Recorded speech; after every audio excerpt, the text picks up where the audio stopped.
اليوم قبل ما نبدأ في الحديث عن الشوط عندنا لقطات لدخول الإبل المشاركة في الشوط قبل أمس عند البوابات، وحضور جماهير غفير مع هذه الإبل قبل الدخول إن شاء الله.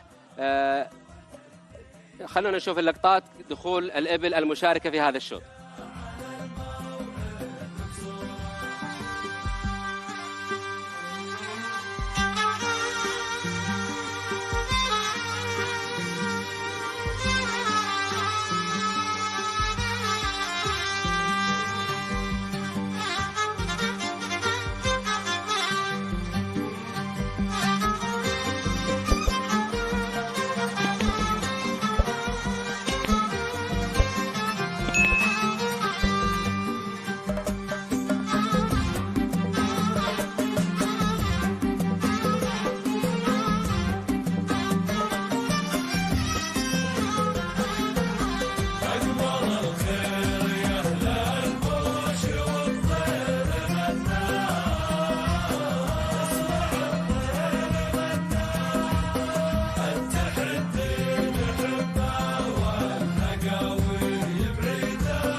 لهم التوفيق جميعا.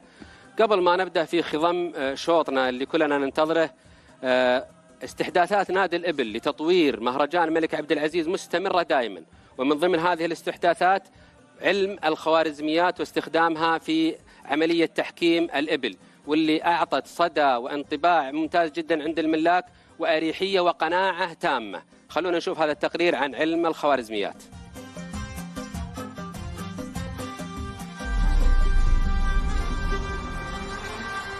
الخوارزمية هي مجموعة من الخطوات الرياضية والمنطقية والمتسلسلة اللازمة لحل مشكلة ما أو حساب عملية ما متكررة وتراكمية.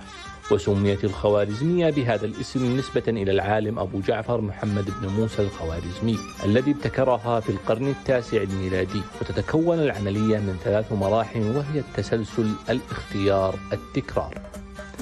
يتم تصميم الخوارزمية على قواعد ثابتة ليصبح المعيار القياسي ثابتا. وقد طبق نادي الإبل هذه الخوارزمية في النسخة 8 من مهرجان الملك عبد العزيز للإبل، وذلك لضمان عدالة المنافسة وبعد إقرار المعايير التنافسية بين الملاك. وبهذه الطريقة من التحكيم الخوارزمي تغيرت استراتيجية المنافسة بين المنافسين. وبتطبيق الخوارزمية أصبح المالك أكثر دقة وحرص على أن تكون ما نسبته كامل الزين من المنكية أولا، ومن ثم الفرديات ثانيا، كي يحصل على المراكز المتقدمة، ويبقى عليه استراتيجية تقديم وتأخير الأفضل من الأفضل. وبتطبيق الخوارزمية رفعت قيمة الأشواط الملكية في مهرجان الملك عبد العزيز للإبل، فأصبحت ذات قيمة اقتصادية عالية. واليوم أصبح للملاك مجالا تنافسيا خصبا ورافدا اقتصاديا عظيما. وبهذه الطريقة زادت ميزة المنافسة بين الجميع، وستصبح منافسة عالمية في عالم الإبل كل ما ارتفعت أسهم نقاط الخوارزمية. أسماء المشاركين معنا اليوم في شوط شلفة ولي العهد للشقح: صعيب بن دحيم بن ثقل العتيبي في اسم المنقية مرهقات الشقح، عمار بن منصور بن بندر العتيبي في منقية الأولات، محمد بن سعد بن سلمان بن شريد السبيعي منقيته طياحات المليحي، مرزوق بن فرح بن مرزوق الحربي منقيته الراهيات، مشبب بن فياض بن محمد الدوسري ومنقيته شقح المملكة. 5 منقيات داخله في الميدان يا ابو فهد، اسماء كلها جديده تتنافس على شوط، كل يبحث عن ناموس هذا الشوط الجديد اللي ما بعد حققه. يعني زين قاطع، ما عاد هو بزين الله يبارك لهم، ما عاد هو بزين طبيعي. وهذا فيه سر عجيب في لون الشقح مقارنه بالالوان الثانيه على الزين المتواجد فيها. وهذا شفنا منها عينات على مستوى طال عمرك، على مستوى الفردي بالنسبة للمفاريد وبالنسبة للدق وبالنسبة للجل.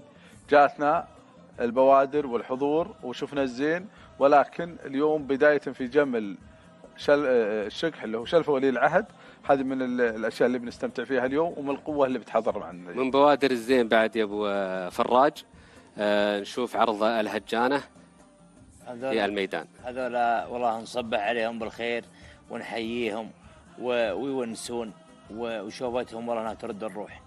هذا طال عمرك الهجانه وكل صبح وإننا ندعي لهم بالتوفيق ونقول الله يبيض وجيههم ويحييهم تحياتها المطروره. الله يبيض وجيههم. هذا إرثنا تراثنا وهذا من سنين يعني. ولو لاحظت يا ابو فراج ولا اقطع موضوعك، شفت الشباب الصغار اللي موجودين في المدرجات، هذا يشوفون ورثهم ورث ابوه ورث جده والطابع السعودي.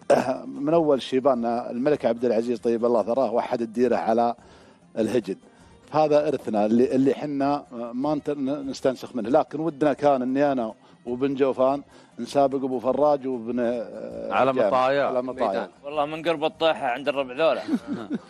شدني بطيح انا يا ابو فراج. مبارك مبارك انت شاعر، واول ما شفت الهجانه طرى علي ابيات بالريفه.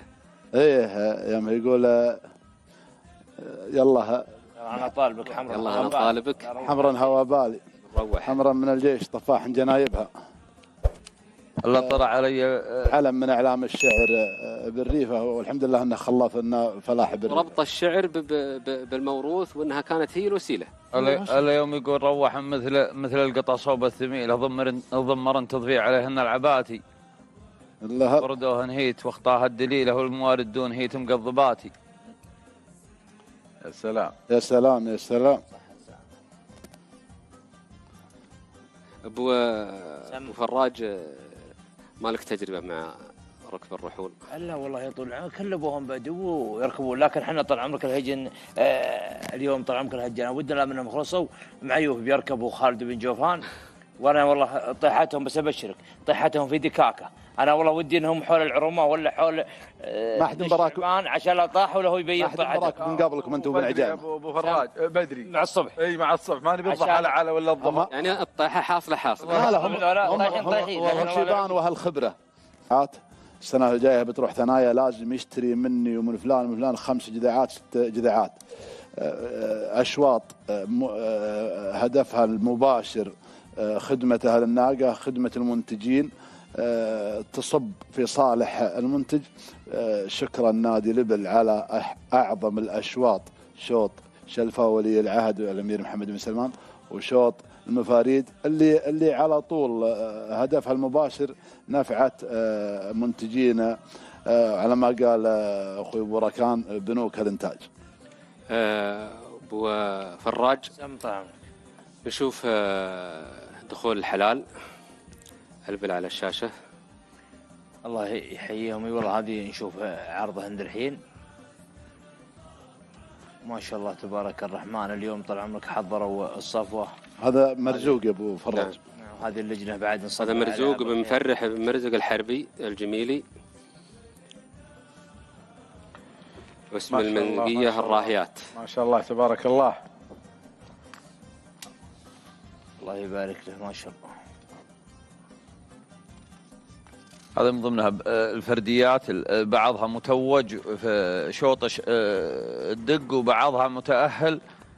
عنده في المنقية الإيجار بكرتين، المنقية دق، المفاريد بكار حقق المفاريد بكار المركز الثاني، والدق المركز الرابع العرفة، والقعدان الدق المركز الأول. هذا مرزوق بن مفرح الحربي في منقية الراهيات.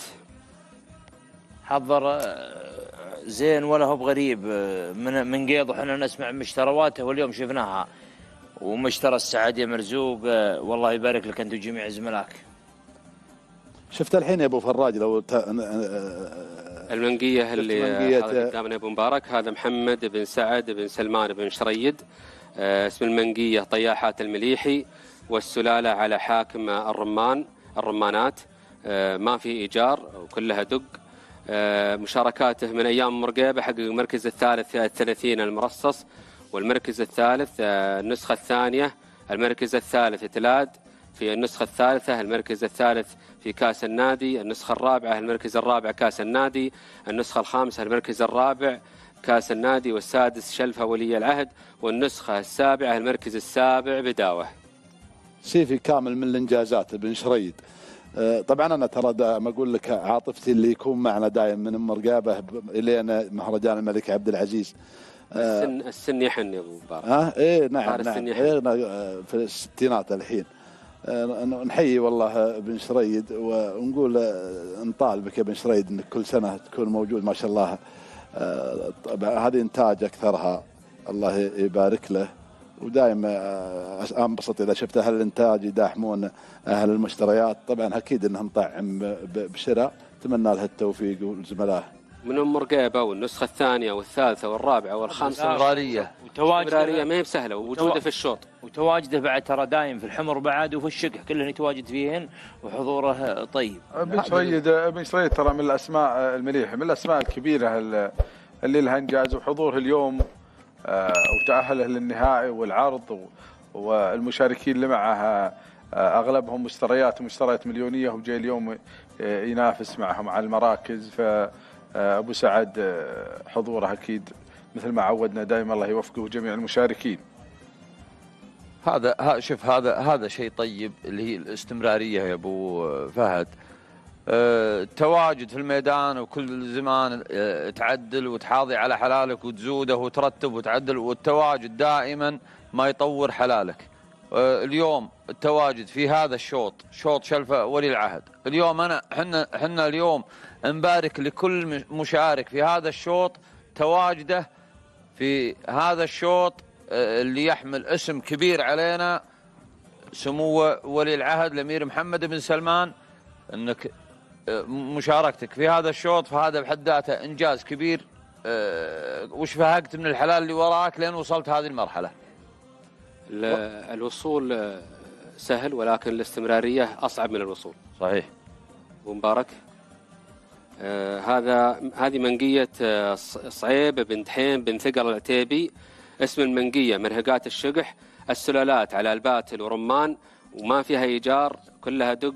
مشاركاته في النسخة السابعة المركز السادس تلاد، وفي مزايا تبوك المركز الثالث فئة 30. أبو فهد صعيب متواجد معنا صعيب، سواء على مستوى المهرجان أو على مستوى مزايا المنطقة. ومثل ما قلت أنا في بداية الحلقة، صعيب حريص على السلالات ومتواجدة عندها كلها، لا تمام ولا رمان ولا باتلي أبو عجاريد. والمزج اللي نشوفها الحين والدماء اللي خالطها مع بعض نتائجها نشوفها الحين قدامنا، والله يوفقه جميع المشاركين. والحضور دائما احنا نعرف عنه ان حضوره دائما متميز، وهذا اللي نشوفه اليوم. صعيب طال عمرك مثل ما قال ابو فهد، وصعيب طال عمرك اليوم جاب الدق والشول امهات ظهور الله يبارك له وجهن زينه بعد مشاركين بها في ال50 الشقح. وصعيب لكنها وعدنا في تبوك جاء طال عمرك وخذ حتى خاشر اهل المجاهيم في جوائزهم، وعدنا في المجاهيم لكن يمكن السنه ذي خلاها استراحت محارب وخلاها في الشقح. انشغل عن المجاهيم من زمان. والله اقول صعيب قلبه مع المغتر ومع الشقحه الشناح. والله ما شاء الله ويحضرها ويحضر الدبره الزانه. صعيب دائما تشدني مشاركاته، رغم ان الشعوف اليوم ما هي على اللي انا خابره، يمكن عنده تكتيك او خليها مع ال50. هو مع في سيف الملك يا ابو مبارك وداخل، فاكيد يعني تعتقد انه داخل شيء للشوط سيف الملك؟ اكيد يا ابو. الدق ما هو بداخل ذخيره على مسؤوليتي. ميد الملك الدق ما هو بداخل ذخيره، اما الجله بالله مخليها داخلها. وش داخل ان الدق له؟ الدق هذا شوطها اكيد، هذا شوطها. بيجي عندي جداعته ولا لقيه ولا حقه واخليها في ذاك الشوط وهي تدعمني في شوطي ذا. فكرة شلفة ولي العهد فكرة جبارة يا أبو ماجد في جانب السن، يعني يحكمك السن وكل سنة بتجدد، لأن الدعاة بيرتفع بيروحون فوق. أما تجدد ولا يجيك مشاركة جديدة محلك، ما في كلام. الآن الجدعة هذا السنة الزمان الجاي ثانية، واللقية السنة الجاي جدعة، لكن أنت لازم إنك تجدد تدعم لو من تحت بالمفاريد علشان تغطي العدد اللي عندك، وهذا الهدف منه حضور الزين بشكل يكون السن فيه صغير وحراك اقتصادي في الشوط نفسه، لان عمليات الشراء الشوط ذا يصدر الاشواط النخبه. نعم صحيح. الشوط ذا يصدر الاشواط الملكيه اللي هي شوط البيرق وشوط سيف الملك. يعني شوف بعض الفرديات اللي موجودات اليوم معنا في الشوط بتشوفها في اشواط النخب. هذه منقية عمر بن منصور بن بندر العتيبي. اسم المنقية الأولات والسلالات على الباتل وعلى رمان وتمام وبعير أبو عجاريد، ما فيها إيجار. أول مشاركة في شوط شلفة ولي العهد عمر بن منصور يا أبو والله حضوره قوي. وشوف ما شاء الله الأبكار تعرض قدامنا ما شاء الله على ذا المفاريد وما شاء الله على ذا الحقائق. والله يا عمر بن منصور العتيبي إن نحييك على الحضور وعلى ذا حلوة ما شاء الله بالزين حضره لنا عمر، حلوة بذا الخراطيم وحلوة بذا الدبرة يا أبو منصور، بيض الله وجهك على الحضور. شد القعود اللي معها ما شاء الله ذكر الله. حضور عز الله أنه حضور يحسب لك، وأول مشاركة ما شاء الله ذكر الله. بدأت تظهر ملامح المفاجآت يا أبو فراج. اي والله بدأت ودنا والله انهم بعد ينشدونهم الملاك اخويانا سلمان زملائنا سلمان السليس وبداح، نبيهم ينشدون طال عمرك عن ذا الابكار، بعضهن هو مشترى وانتاج وهو على ذا البعارين. احنا شفنا السلاله موجوده انها مكتوبه ما بين الباتل ورمان وتمام، الباتل وتمام وبعير ابو عجاريد ورمان، وهذه بعارين كلها غنيه عن التعريف. اعتقد انها النسبه الاعلى انها انتاج، لان العدد 20 وعندك ثلاث سلالات متواجده، فالظاهر ان اكثرها. ولكن مثل ما قال ابو فراج ودنا ان الزملاء يسالونهم في اللقاء. انت ابو فهد السلاله المنقيه اللي يذكر فيها سلاله رمان تغير اليوم عندك 100%، ونقولها في رؤوس الاشهاد يا ابو ماجد. اي نعم. تشوف ملامح بنات رمان في المنقيه؟ الله يطول العمر ونشوفها الحين، اللي تشوفها طال عمرك الاكتمال عندها وافي. يمكن والله بيقلبوننا بالروس. يعني هذه اعتقد انها باتليه اللي طلعت قبل شوي، اعتقد انها باتليه. البوات ثباتها قوي في الميدان وفي الفردي وفي الملايين اللي تدفع فيها. ما حد يقدر يكابر او ينكر هالشيء، ولكن هذا ما يجحف حق السلالات الكبيره عندنا مثل سلاله رمان وتواجدها على المستوى الفردي وعلى مستوى الجمل. ابو مبارك، نشوف منقيه عمر لاحظنا فيها كثر الابكار اللي طالعه من شوط المفاريد. طبعا هو محصور شوط شلف ولي العهد من مفروده الى حقه الى لقيه الى جذعه. في كل راعي منقيه بتشوف معها المفروده وبتشوف معها الحقه وبتشوف معها اللقيه وبتشوف معها الجذعه. حضور عمر صراحه انه ابهرني ولا يستغرب عليه.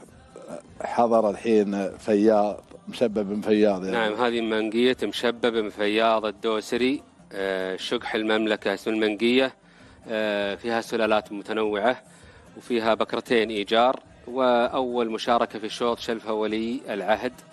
ابو فهد شبح نظرك في المنقيه وهي تعرض قدامك. الله يبارك له وجميع زملائه مشبب من فياض الدوسري، جميع زملائه الله يبارك لهم.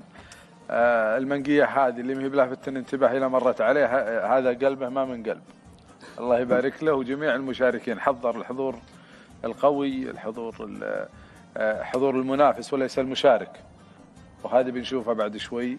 وعمليه التنافس اللي حاصله، ولا يستغرب الزين اللي حضر من قوه المشتريات اللي شراها بن فياض، من اكبر الاسماء واكثرها انجاز. هو شرى زين وشرى تاريخ. طبعا التاريخ ما راح ينفعك اذا الزين ما هو بحاضر، لكن اجتماع زين وتاريخ شفناه هذا على ارض الواقع.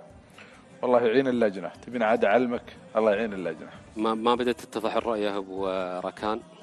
تتضح الرؤيه في اثناء الشوط والفرز، ولا الحاله ما شاء الله تبارك الرحمن.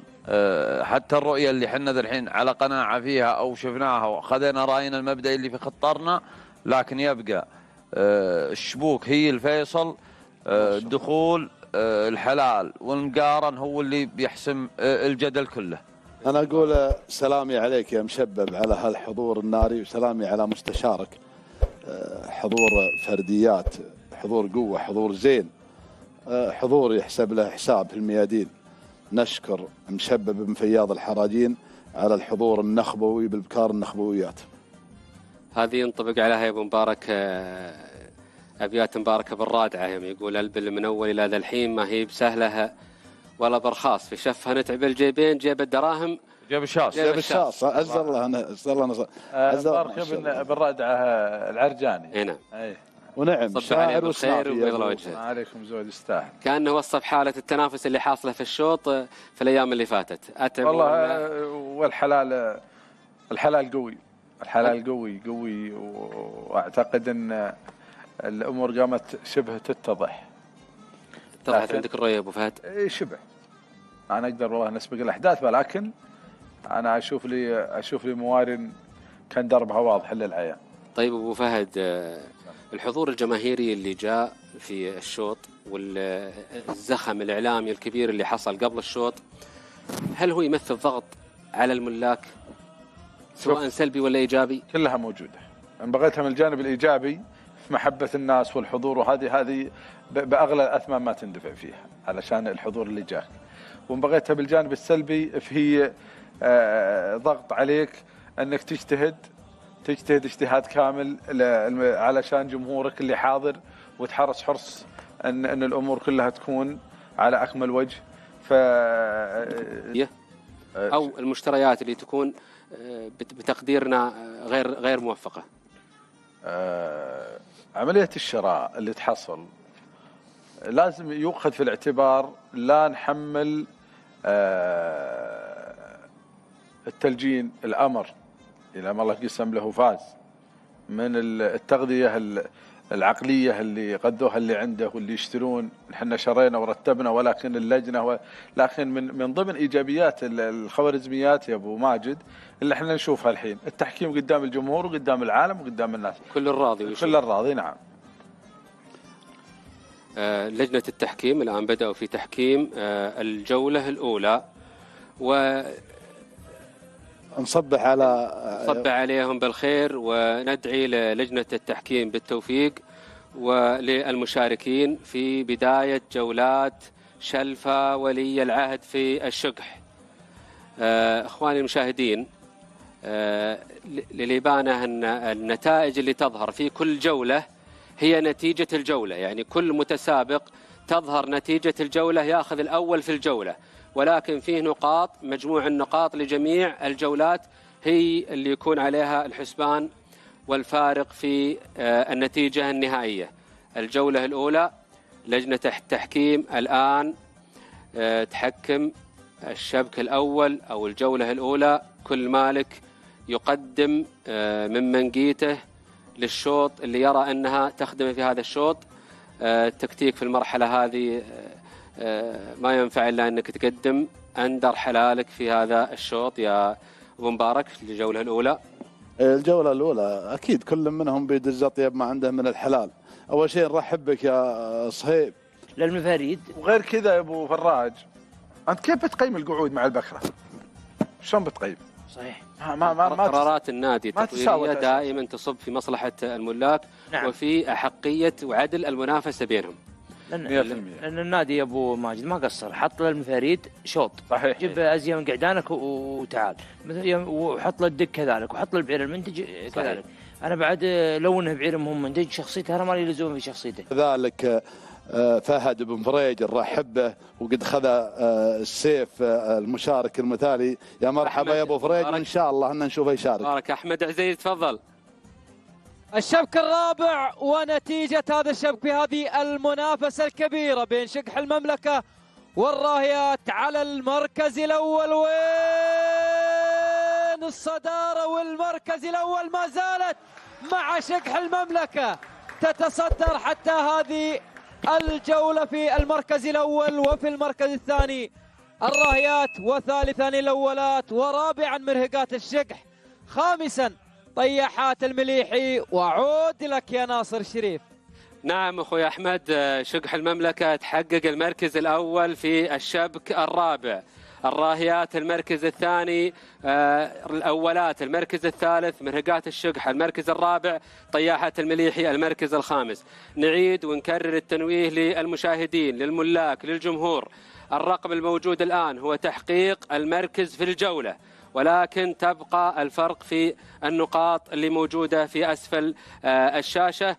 شقح المملكة 185 نقطة، الراهيات 176 نقطة، الأولات 142 نقطة و26، مرهقات الشقح 142.74، طياحات المليحي 114. أبو فراج الجولة الرابعة.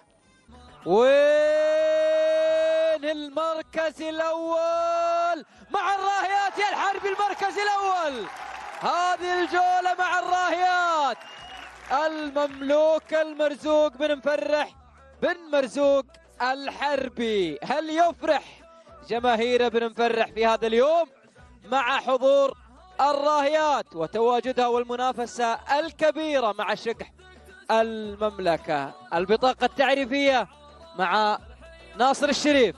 المركز الأول في هذه الجولة وصدارتها، والمركز الأول مع شقح المملكة. شقح المملكة عادت للصدارة والمركز الأول في هذه الجولة، وفي المركز الثاني الراهيات، وفي المركز الثالث الأولات، رابعا مرهقات الشقح، خامسا طياحات المليحي. ونعود لك يا ناصر الشريف نتيجة هذه الجولة والشبك القادم التاسع والصدارة.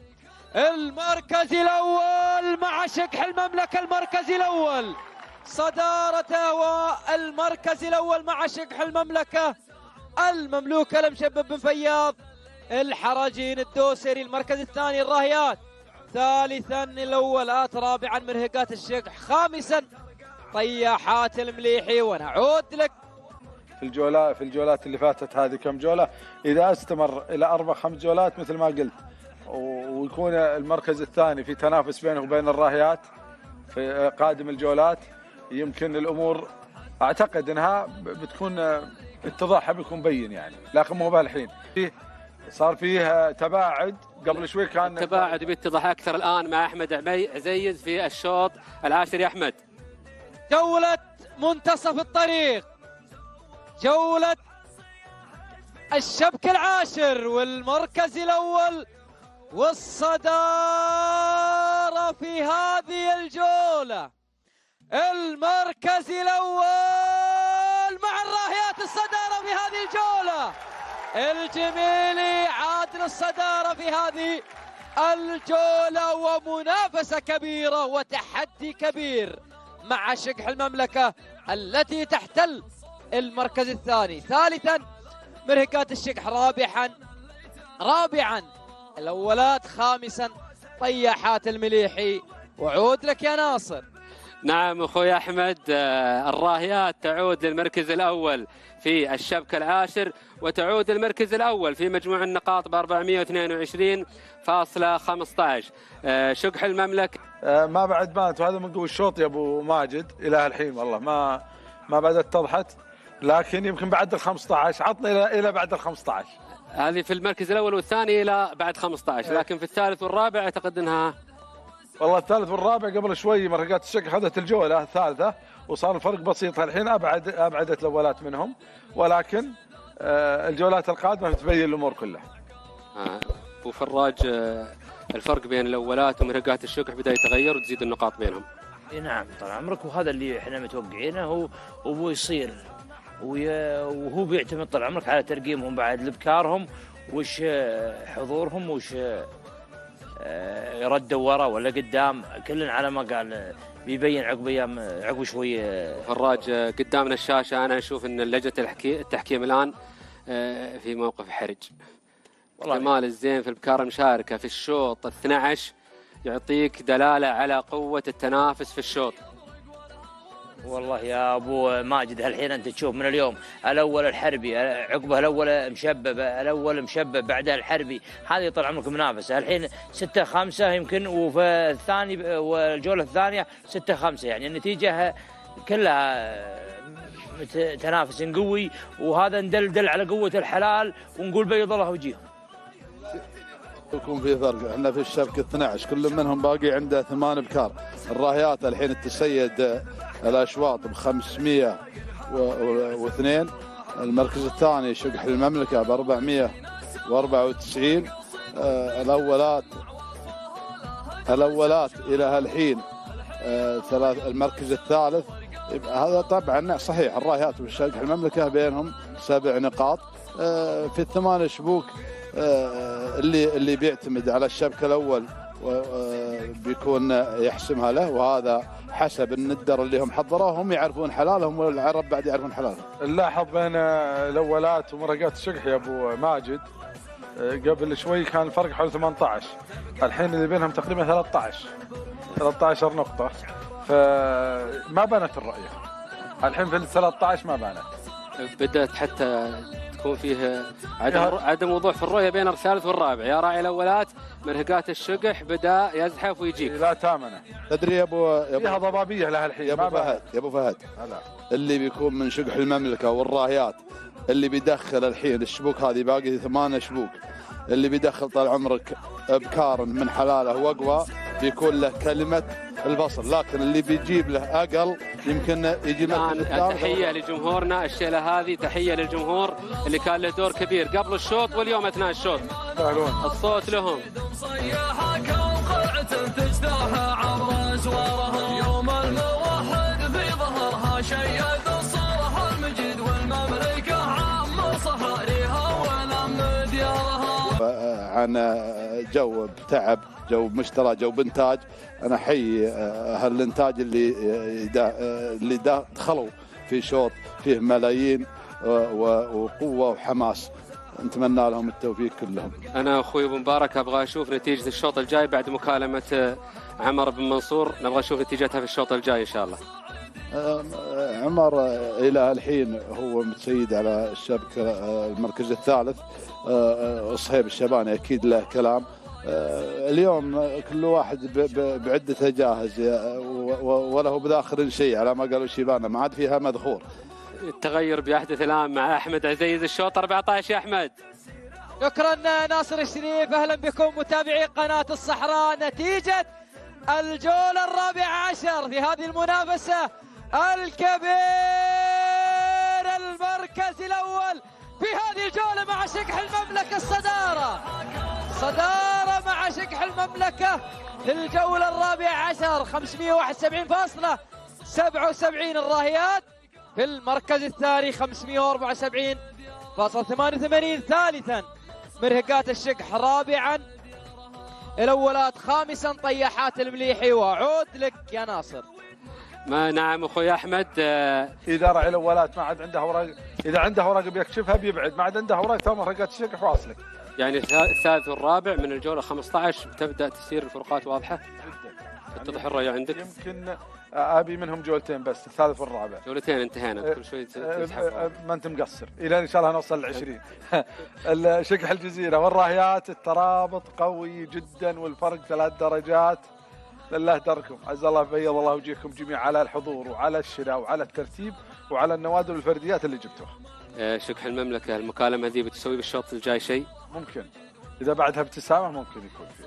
أي ابتسامة حاصلة لهم كلهم إن شاء الله ويستاهلون التوفيق. الله يوفقهم. والله الابتسامة عاد الصحيح الحاصلة لو طلعت النتائج. ما في كلام هذه يعني الابتسامة اللي قبل النتائج هذه ابتسامة إن شاء الله إنه الراحة لذا الحين ما حد مرتاح، لكن الابتسامة هم ضارين على البشاشة وعلى الجناب الطيب. والله يا ابو راكان انهم اليوم يحضروا جماهيرهم ومعارفهم وربعهم ومشجعينهم، انها هي اكبر فوز، وقالها كل ابو المشاركين الخمسه. وجود مشجعينهم وجماهيرهم وتواجدهم هو اكبر ناموس واكبر فوز واكبر فخر. والشوط هذا طال عمرك اسم غالي وشوط حديث، وحضورهم فيه في تنافسهم بيض الله وجيههم. ولا نقول ابتسموا وفايزين ومتنافسين، وهم ابشرك انهم حتى بدون نقول هم من دون عمارهم على ان الناموس الواحد مو بالاثنين.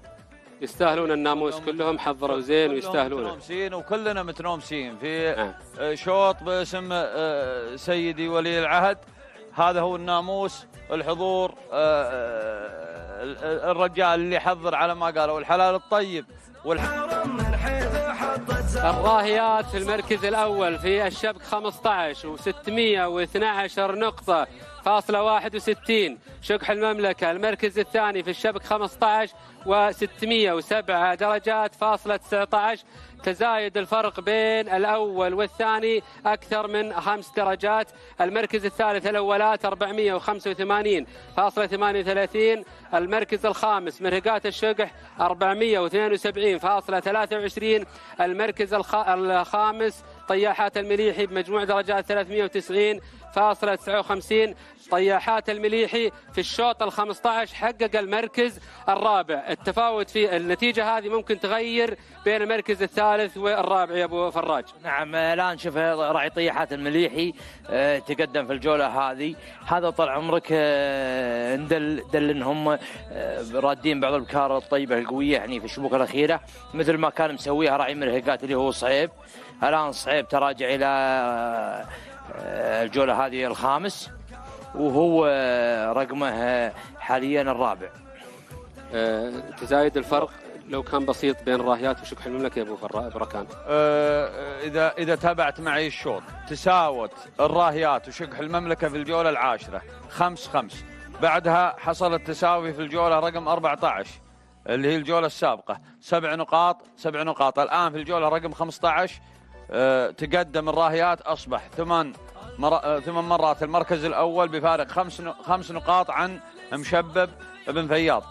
عندنا طال عمرك الأولات خذ المركز الثالث حافظ عليه. أدعي لكم بالتوفيق ونستونا ونستو الجماهير. والله لو أنتم في صالة الملاك لو تشوفون اللي في المدرجات الآن الجماهير اللي كلبوهم محبين لكم ومشجعين ندري انكم ما رخصتوا ذا الامور كلها الا علشانهم. والله يا ابو فراج ان نخشى ان المخرج يجيب لقطه علينا في الاستديو ويشوف تاثير الحماس علينا حتى هنا. حتى الشمغ طاحت ما عاد بلحيت ابو راكان. فرق النقاط اللي بدا يزيد بين المراكز الاولى والثانيه والثالثه والرابعه. عندك ثبات طال عمرك الجوله 15 و16 ثبات الراهيات على المركز الاول وسع الفارق الى 10 نقاط. عندك طال عمرك الاولات وعندك مرهقات توسع الفارق الى 17 نقطه. تاثير المركز الخامس على مرهقات الشقح وقف تقليص الفارق الامتداد اللي كان تقليص فارق وقفها المركز الخامس عند راعي مرهقات الشقح. اللي بأكد لك يا ابو ماجد لعرضنا الحلال احيانا نتفرج عليه ونقول فلان عنده سقط 2 3 كذا بالعدد ذا. الان احنا في الشبوك الاربع التوالي الاربع شبوك التاليه ذي اللي عنده خله في الاربع الارقام الاخيره تماما انها بتغير عليه النتيجه. انا اشكر عمر العتيبي راعي الاولات الله يبيض وجهه بياض النهار. اول حضور ومنافس قوي الحين هو المركز الثالث واول مشاركه تحسب له الاولات وتحسب الجماهير هالحضور القوي. لو حافظ على المركز الشبك الثالث في الجولات الباقيه حسمها الحين يبتعد عن مرهقات الشقح باكثر من 17 نقطه. حضور قوي من الاولات نتمنى له التوفيق. يستاهل راعي الاولات عمر بن منصور بن بندر العتيبي. الان يتسيء 17 انتظار الجماهير صدارة هذا الشبك مع الراهيات المركز الأول مع الراهيات يا الجميلي. لها حق هذه الجماهير أن تحتفل وأن تفرح في هذا اليوم. شقح المملكة ثانيا الأولات ثالثا مرهقات الشقح رابعا طياحات المليحي خامسا. الترتيب العام معك يا ناصر الشريف. والله أنا تمنيت أن المخرج يعطينا الجمهور صراحة أن تحمسنا ودنا نطلع للجمهور من صوت الجمهور. الراهيات في المركز الأول 685.63. المركز الثاني شقح المملكة 675.72. المركز الثالث راعي الأولات متطمن ومبسوط على مركزه ويستاهل 544.98. المركز الرابع مرهقات الشقح 524.38. طياحات المليحي المركز الخامس 435.29. لا يزال الفارق في مجموع الدرجات بين الراهيات في المركز الأول وشقح المملكة في المركز الثاني تقريبا 10 درجات يا أبو ركان. القائم على النادي الشيخ فهد بن فلاح بن حسين. أثر الجمهور طال عمرك نقول الله يبيض وجيهكم والله يحييكم. ناصر حبه يسار ولا يمين؟ ديربي أقوى أو يضاهي ديربيات كرة القدم، الراهيات شقح المملكة. المركز الأول في هذه الجولة والصدارة مع شقح المملكة في هذه الجولة. شقح المملكة تتصدر في الجولة 18. في المركز الثاني الراهيات، وفي المركز الثالث الأولات، وفي المركز الرابع مرهقات الشقح، والخامس طيحات المليحي. منافسة كبيرة وتحدي وإثارة. عود لك يا ناصر الشريف. نعم أخوي أحمد، احنا الآن على قولة أهل الخيل في المنعطف الأخير. أبو ماجد والفرق 17، يعني تقاهوا يا راعي الأولات وريح البال. ترى كنت قلت لي الجولة 15 والحين 16 راحت و17 والحين في 18. حتى من 20 ما بينت بالذات الأول والثاني القوة الحلال والمنافسة. بعد ال20 ما عاد نبي لك فتوى يا أبو. لا بعد خلصت شربت مروقة مثل ما قالوا. أبشر حاضر. أبو فراج، الفرق بسيط، جولتين تجيب الفارق هذا بينهم. والله يعني ممكن يتقلص وتنقلب الكراسي. الفارق 6 نقاط وكل الحلال اللي جاي نقول ان الله يعين اللجنه. كل الحلال اللي جاي يا ابو ماجد قوي والقوي يلا. كل ما جانا شبك له هو قوم من الشبك اللي بعده. الابتسامه غابت عن المركز الاول والثاني. لا بشربها الابتسامه ابشربها طال عمره. حاله ترقب وتودد بيكون الان مع احمد في الشوط. يا احمد تفضل. الجوله ما قبل الاخيره، ترقب، انتظار المركز الاول في الجوله 19 مع شقح المملكه. في هذه الجوله مع شقح المملكه والراهيات في المركز الثاني. تبقت جولة الحسم، ننتظر وإياكم بعد أن نعود إلى ناصر الشريف في الاستديو. نعم يا أحمد، صوت الجمهور نسمعه من هنا ويغطي يمكن حتى على صوتنا. ودنا أن نشوف الجمهور مع تفاعلهم في هذا الشوط. الآن شوط الحسم، شقح المملكة يقلص الفارق ويأخذ المركز الأول في الشوط قبل الأخير. شبكة 20 حضرت ندر حلال الشبك شلفة ولي العهد، ما يجيه إلا ندر الحلال.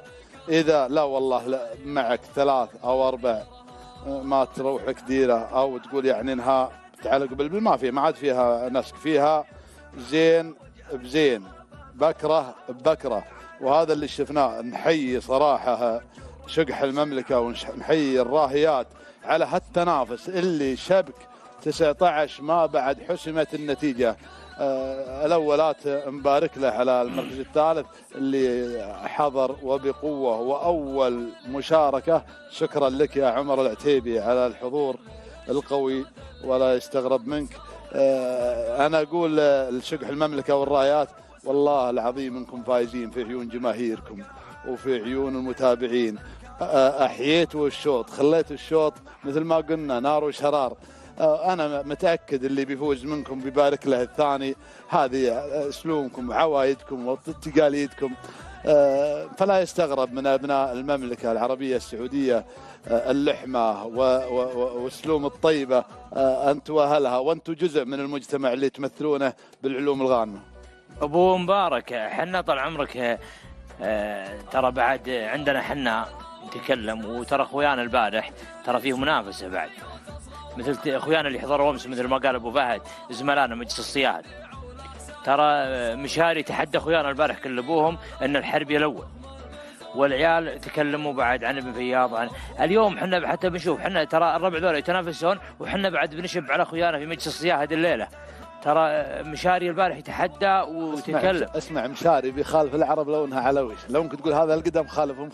لكن انا اقول لك حاجه لله در بن علوان فيه شبوك معينه حددها البارح. نعم قالوا حددها بالرقم، رقم 11 رقم 12 رقم 15 رقم كذا، هذه بتكون ورقم 6 صالح فلان. نعم 5 و6 و7 و11 و12 و15 هذه حددها الى الراهيات. عز الله انه حددها، جعل عينه ما يجيها لو بركت حتى. اربطوا الأحزمة، جولة الحسم، التحدي، المنافسة، الشبك الأخير مع شقح المملكة، ولكن الفائز والمتوج في شلفة ولي العهد الراهيات مع شلفة ولي العهد. أفاخر وماري وتباهى ودمي حار، وشوف الجبل مركاي والأرض زولية، بطولات وامجاد ونواميس باستمرار. خلقنا كبارية ونبقى كبارية. لله درك يا الحربي، جمل الله حالك يا الجميلي. مرزوق بن مفرح الحربي أفرح جماهيره الحاضرة، أفرح جماهيره المتواجدة. ولله درك يا مشاري المخلفي، من أصر وراهن على حضور الراهيات، على حصولها بالمركز الأول. وها هي المتوجة، الراهيات بطلة شلفة ولي العهد، الراهيات المتوجة في شلفة ولي العهد في المركز الأول. مرزوق بن مفرح بن مرزوق الحربي. أمامكم النتيجة 784.5 المركز الأول الراهيات شكح المملكة. أيضا نهني مشبب بن فياض بن محمد الدوسري الحاصل على المركز الثاني مع شكح المملكة في شوط تاريخي، في شوط استثنائي، في شوط من أقوى أشواط جائزة ومهرجان الملك عبد العزيز للإبل في شلفة ولي العهد. سيخلد هذا الشوط في جائزة الملك عبد العزيز، سيبقى هذا الشوط في الأذهان للتاريخ. منافسة حتى الجولة الأخيرة، تحدي وإثارة. حضر الحربي مع المركز الأول، أرهى بالراهيات على المركز الأول. وهذه هي الجماهير التي تستحق التحية على حضورها، على تواجدها ومؤازرتها في هذا اليوم. المرزوق بن مفرح بن مرزوق الحربي أهداهم الفوز واهداهم النوماس، أهداهم الانتصار. حضور كبير وجماهيرية كبيرة في هذا اليوم مع جائزة الملك عبد العزيز في نسختها الثامنة. البل عز لهلها والنواميس سلمان السليس ولا مين من الأخوان في منصة الملاك. ننتظر منصة الملاك والفرحة هناك مع مرزوق بن مفرح بن مرزوق الحربي، مع الراهيات هناك وسلمان السليس. أهلا وسهلا بك أحمد، ألف مبروك لمرزوق الحربي الفائز بالمركز الأول في شلفة ولي العهد للون الشق. ألف مبروك يا أبو محمد. الله يبارك فيك ويطول بعمرك أبو مفرح. الشوط كان ناري، اللهم لك الحمد. فعلا الشوط كان قوي وصعب ومنافسة إلى آخر جولة، وهو صعب من أول ما بدينا إعلاميا وجماهيريا، ولكن الحمد لله أولا وآخرا. أبارك لجمهور الراهيات، أبارك للأخوان والأصدقاء والجماعة كلهم اللي كانوا يشجعونا من أول يوم على المشاركة. أقول لهم مبروك وبيض الله وجيهكم، وهذا أقل ما نقدمه لكم. بيض الله وجيهكم، أنتم من دفعنا للفوز بعد توفيق الله سبحانه وتعالى. وأبارك للمنافس بن فياض بعد ما قصر، بيض الله وجهه. منافسة كانت قوية وصراحة استمتعنا فيها، فجمل الله حاله. هو فايز وأنا فايز والكل فايز. أبو مفرح، في تكتيك اتخذتها أنت ولا لا؟ والله شوف طال عمرك ما يخفى الأمر إلا من ترتيب وخطط، ولكن الحمد لله الأمور كانت اللهم لك الحمد. كنا حريصين جدا إن نحسم الفوز ونشتغل عليه من البداية. يعني فرض علينا التحدي إن يعني خلينا نقول نركز تركيز عالي، ولله الحمد وفقنا. من صيف وانت تشتري مشتريات قوية ومشترياتك كانت كبيرة جدا. التكلفة حقت الفوز اليوم كم؟ والله التكلفة لا تسألني عنها، اليوم أنا ما أفكر فيها مهما كان الرقم، أنا أنساه. أقول الحمد لله. إحنا فعلا بدأنا متأخر، ولكن اللهم لك الحمد كنا مركزين وحققنا، ولا فعلا إحنا ما بدينا ولا جهزنا إلا متأخر. تهدي الفوز؟ أهديه أولا لجمهور الراهيات بشكل عام، من قبيلة حرب ومن قبائل المملكة ومن الجمهور عامة، وأهديه لكل المشاركين. أنا أعتقد أن الهدف من المشاركة هو إنجاحها، الفوز هو نتيجة. فأنا أبارك لهم جميعا. اليوم حصولك على اسم شلفة ولي العهد، هذا الاسم الكبير، وش يمثل لك أنت؟ اللهم لك الحمد، هذا شيء كبير طال عمرك وحاجة ما هي بسهلة. يعني أنا أحمد الله سبحانه وتعالى على الفوز، قدمنا مهارها اللهم لك الحمد وحققناها، وهذا يوم كبير بالنسبة لي أنا. شكرا لك والف شكرا لكم جميعا، شكرا لك.